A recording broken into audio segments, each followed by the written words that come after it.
C'est open bar en fait. Un café comme ça, d'accord. Oui, café, yes, café. Tout le monde café? Oh oui, Rien du tout? 5 cafés. Alors, David, tu peux l'incliner, l'écran il se tourne. Et donc effectivement, là, les réglages ouais, mais sont j'aime bien primaires, cette prise de vue. C'est courte, longue. Le page. Donc alors aujourd'hui c'est plutôt bien parce qu'il n'y a pas de problème d'adhérence. La motricité va être à 100%. C'est pour ça que j'avais reporté la date. Voilà. Quoique, Ouais, on a quand même 2-3 zones qui restent mouillées. Donc on va avoir, si tu relances entre guillemets au mauvais moment, ben, les 3,5 tonnes du véhicule, ils vont travailler sur les 50 cm de bout. Tes roues arrière ou tes roues avant vont tourner dedans, et ton véhicule n'aura pas bougé. Donc, Ah, on peut le planter aujourd'hui. il y a moyen, ouais. Yes. Si tu te démerdes de mal, ouais, il y a moyen. Non, si je me démerde bien. Bah, finalement, Patrick, je te refile. Alors il y a un blocage Je te arrière, refile. ouais. J'ai avec Et l'interpont? tu as un blocage central, évidemment. Hein. Tu as un blocage central où tu passes de longue vitesse boîte débrayée pour la route. Tu l'enclenches, donc boîte de transfert enclenchée, tu as 50-50. Et puis après, tu as le différentiel. Avant, c'est un Torsen fatigué. Tes blocages de pont peuvent t'aider. Maintenant, ce qu'on fait ici, à la limite, si le Torsen à l'avant n'était pas un petit peu fatigué, à aucun moment, tu verras, à aucun moment, on a besoin de bloquer. À un moment, je te demanderai peut-être de bloquer parce qu'on est dans une situation, finalement, le différentiel avant n'arrive pas à nous emmener. Comme ce Torsen fatigué à l'avant ne fait pas bien son boulot, pourquoi aller, j'allais dire, jusqu'à la casse, ou casser complètement, on bloquera à l'arrière, à ce moment-là, tes deux roues arrière tournent en même temps, on appuie sur n'importe où. Ça, c'est bon, hein. Donc c'est un véhicule, effectivement, qui a peut-être déjà d'origine, dans sa configuration architecturale, des performances très intéressantes. Machin, il a été un peu conçu pour ça à la base. Hein. C'est passe-partout. Les roues indépendantes, ça te permet d'encaisser des zones bien accidentées où tu peux envoyer fort. Hein.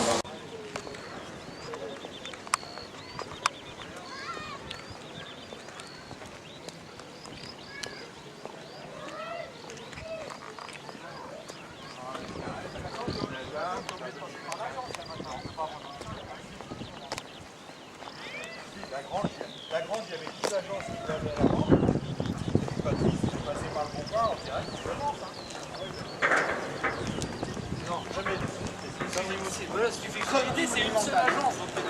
C'est une connerie monumentale parce qu'après, elle fait ce qu'elle veut quand même.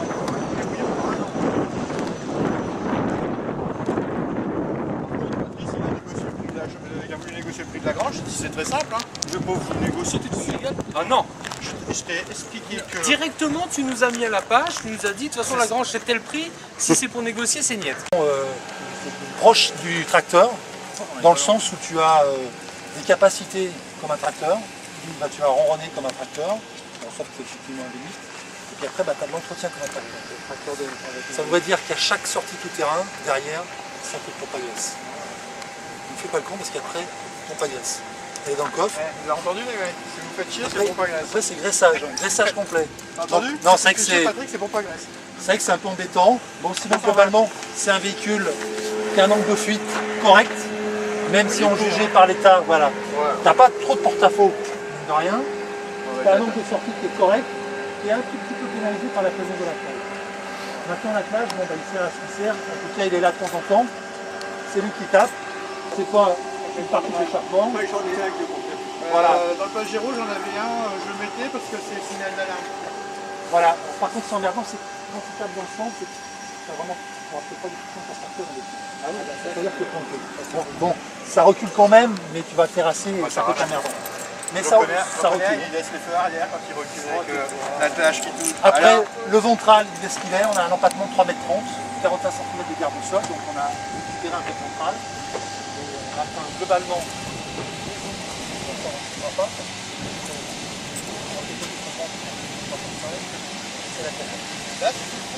Voilà. Ce que tu trouves sous un autre 4x4, là est à l'intérieur. Le premier qui avait, c'est 2980. Bon, après, on ne va pas passer sur une balance parce que je ne crois pas bien au 650. Je l'ai acheté du 4. Il y en a d'autres, sur l'autre côté, il y en a 95 000.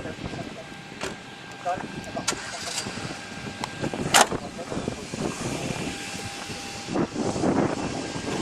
Et dans les dunes, pour y croire, on était à 27 litres en moyenne de conso. Ah, moins qu'un Pajero quand même. La plus grosse conso, J'ai peut-être acheté un Hummer. parce que tu es moins en contrainte. Tu es moins en contrainte. Ton Pajero dans le sable, tu le fais turbine à mort. Que là, tu es dans du couple.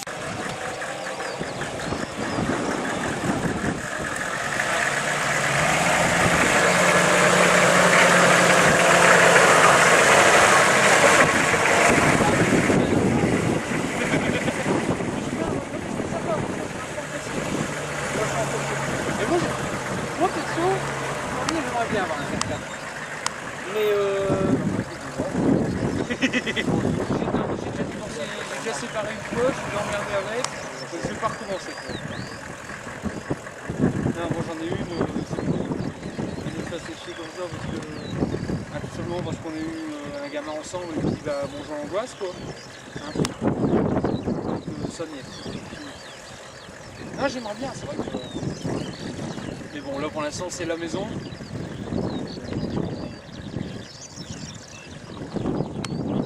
Bon, ça va, j'en prends 200 euros. Ouais, ce que tu disais la dernière fois, TDA, tout ça. Ah, j'aimerais bien, c'est sûr que. Je n'ai pas de dire, après, c'est plus quand tu es revenu par des. Ouais. Ah ouais. Ouais, faut pas vouloir penser tête baissée tout seul non plus quoi. Ah moi j'aimerais bien.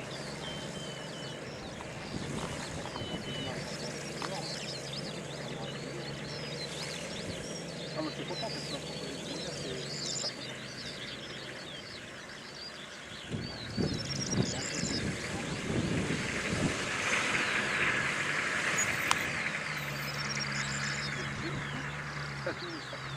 ils étaient rabotés, on a vu le truc en haut.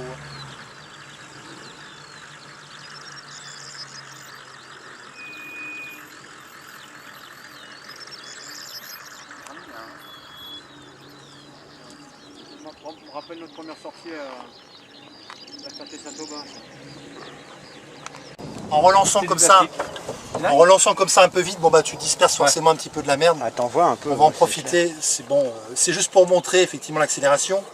Après, c'est pas une façon de faire globalement que j'aime. Alors ça, c'est ma première dune en Tunisie, ça. Ah ouais? Je pense que les cylindres blocs moteurs ont travaillé dans le sens de la hauteur. Beaucoup. Ouais. Et curieusement, sur beaucoup de photos de Hummer sur le net à vendre, quand il y a une photo du moteur, il manque ce morceau. D'accord. Donc, Et là, le radiateur, tu as fait quoi? Tu as bricolé quoi pour... Alors pour en arriver là, simplement, c'est quand les mécanos interviennent sur le moteur, il y a un genou qui traîne ici, puis qui de temps en temps va venir frotter là. Putain, ils font chier. Hein. Puis voilà, quoi, il te... On peut pas leur couper le genou. Le filtre à air, ça va bien. Il mettrait une planche au-dessus. Filtre à gaz, Ouais.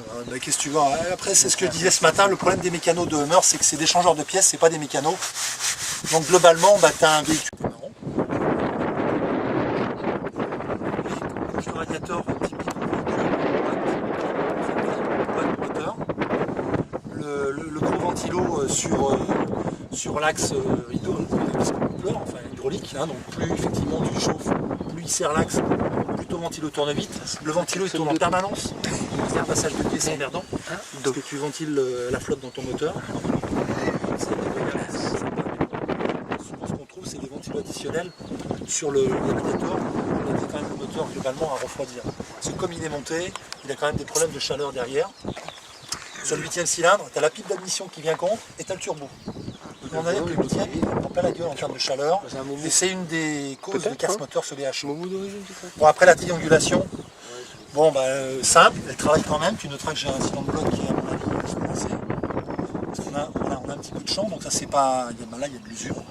Le combiné amortisseur ressort, pareil, je crois que celui-ci n'a pas changé parce que j'ai un petit peu le nez par vert. Globalement, bon, bah, après tu as les graisseurs, la fameuse rotule. Hein, point névralgique sur le Hummer. Tu fais du off-road hard avec ça, si tu casses ça, tu perds la roue. Donc c'est tout con, c'est un gros boulon qui est boulonné dessous et 4 autres boulons qui le tiennent dessus. Donc ça c'est un point faible. Le fameux CPIS. Tu reçois ton air par les raccords aviation qui sont alimentés par le compresseur qui est là. Et tu viens recharger tes pneus. Quand tu seras au volant, tu as un tableau de bord, ton manomètre, pression avant, pression arrière, un bouton gonflé, dégonflé, avant, arrière ou les deux ensemble. Ça, c'est l'arme fatale. En tout terrain, si tu joues pas sur la pression de tes pneus, à un moment ou à un autre, tu te fais sanctionner. Voilà. Bon après, le V8 turbo diesel, 205 chevaux, 59 kg 800 tours. Hein, là, on doit avoir pas loin de barre et demi, donc on peut en enlever. Hein. Et en kilomètres, on est à 125 000. A priori, cela dit, il y a quand même 70 000 de tout terrain. Bon, t'as des immeubles qui s'usent, t'as des rotules qui s'usent. Enfin, c'est de l'usure. Son inauguration. Non.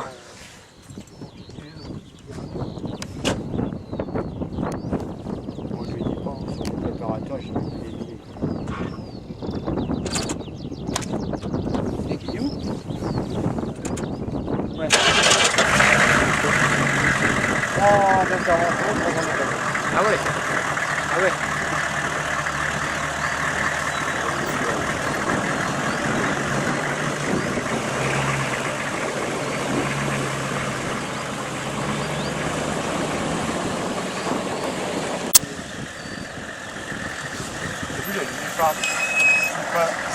Il a prévu de nuit. Il a prévu une voiture, il a vu les phares. Vas-y, mon frère. Allez, monte, vas-y. On va regarder le niveau du réglage. Alors, prends l'habitude quand tu veux sortir, sors déjà tes deux pieds et après tu te laisses glisser de la voiture. Sinon tu vas t'accrocher dedans et puis c'est un coup à... Ah mais ça je vais le faire, sinon c'est pas malin. C'est quoi un coup à se vautrer. Alors au niveau du siège, tu peux régler l'avancée du siège avec la manette qui est ici. Hein. Mais sinon, alors moi j'ai l'habitude, il y a peut-être les genoux qui sont un peu en l'air, tu peux les baisser avec la manette qui est derrière ton mollet droit. Ça c'est le siège, la gauche. Droit le mollet. Voilà, et puis, tu vois, Mais il a pas de mollet. moi comme j'ai les grandes pattes, je le relève. Et après, tu as le dossier là. Le dossier, moi je suis toujours assez droit parce que bon, en 4x4 c'est les coudes au thorax. Et puis il y a une préhension de volant de manière à être très près du volant. Le volant n'est pas d'origine. Non. J'avais raison. Non. Alors, Tu te souviens comment on en il fait, hein? existe le même sur les alphas. La seule différence c'est qu'il n'y a pas le moyeu. Donc le volant est plus près du tableau de bord. Et le volant d'origine c'est un petit cerceau cuir avec un 3 branches et puis un cabochon plastique. Souris. Qui est d'une unité terrible parce que le truc il bouge. Quand tu roules, il va dire que là, pour la pédagogie, c'est plutôt pas mal, comme tu en main. Et puis, Tu devrais mettre un mono dans toi. quand tu dis les roues droites, le gars, s'il a le truc noir au-dessus, les roues Ouais, sont pas droites. les roues Donc sont pas tout de droites. suite, ça... Et les là, pouces. tu mets une taloche.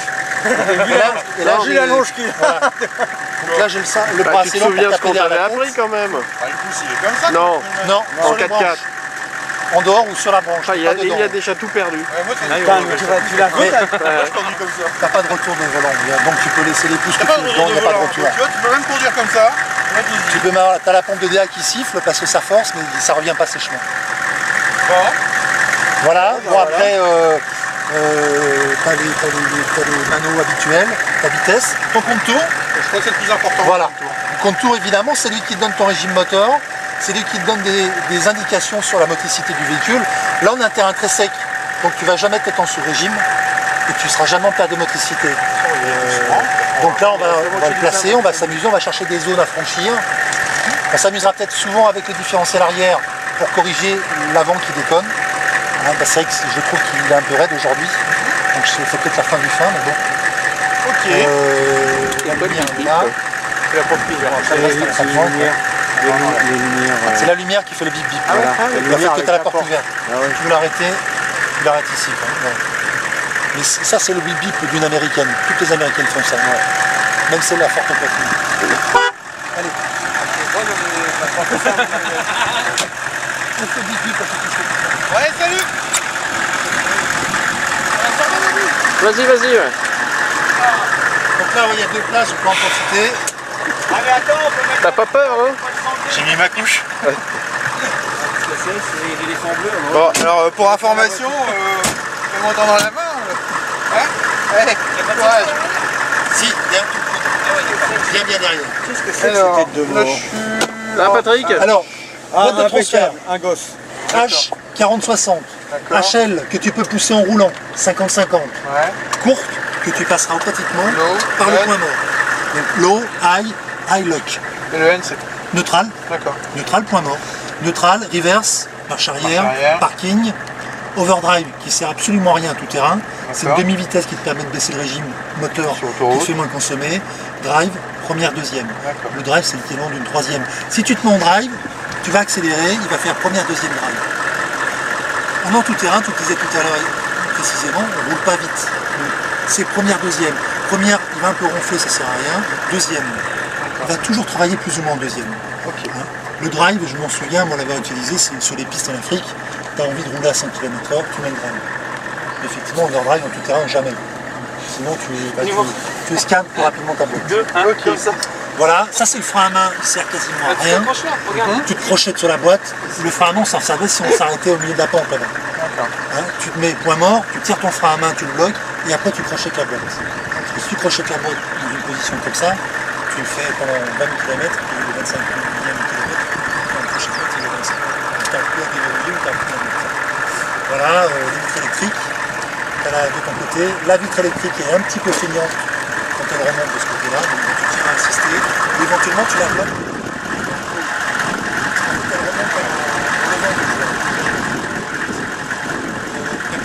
Centralisation des portes, c'est plutôt que devant. Si tu n'as plus devant, ça déverrouille, si tu n'as plus derrière, ça déverrouille. En laissant le bouton ouvert, bien sûr, on ne refait pas la portière déverrouillée avec le contact en haut. Ça, c'est typique des Américains aussi. Bon, après, c'est tout, hein, la climatisation. Donc, la deuxième.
combien est-ce que tu arrives à peu près?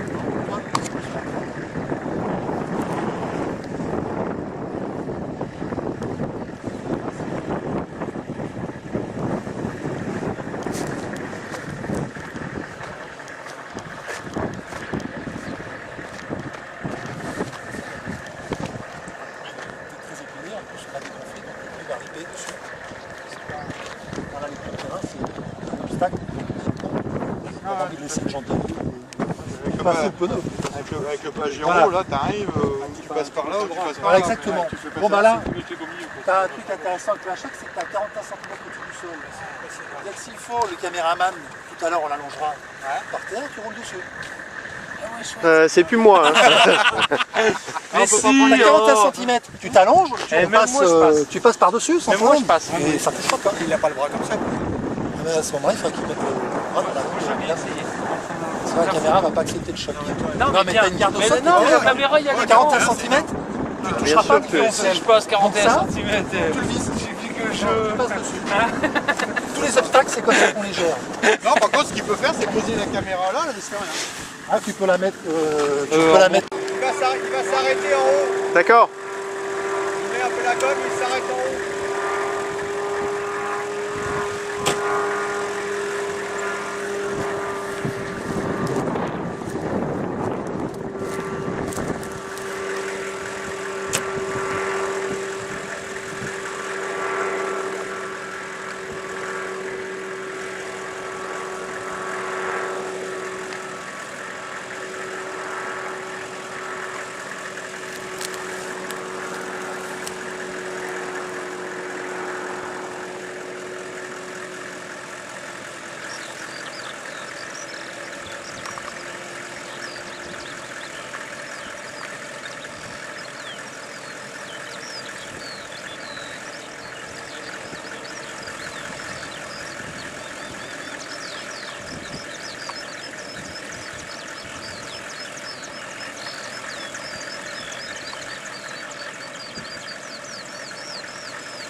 permet de prendre hop, regarde descend.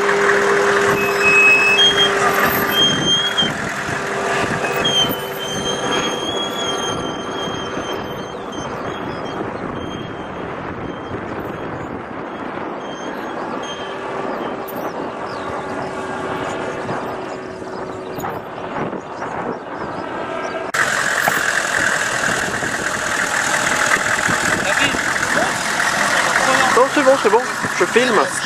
Après tout le monde aussi. Si. On va te mettre dedans, on va t'accrocher, de toute façon il y a une sang. Je peux pas, c'est pas un Mitsu donc.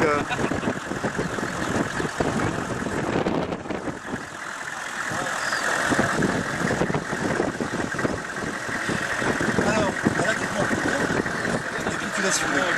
Ta trajectoire, c'est face au bâtiment marron. Grosso modo, tu as un tout petit entre guillemets à prendre, voilà. Et 2 pieds sur le siège.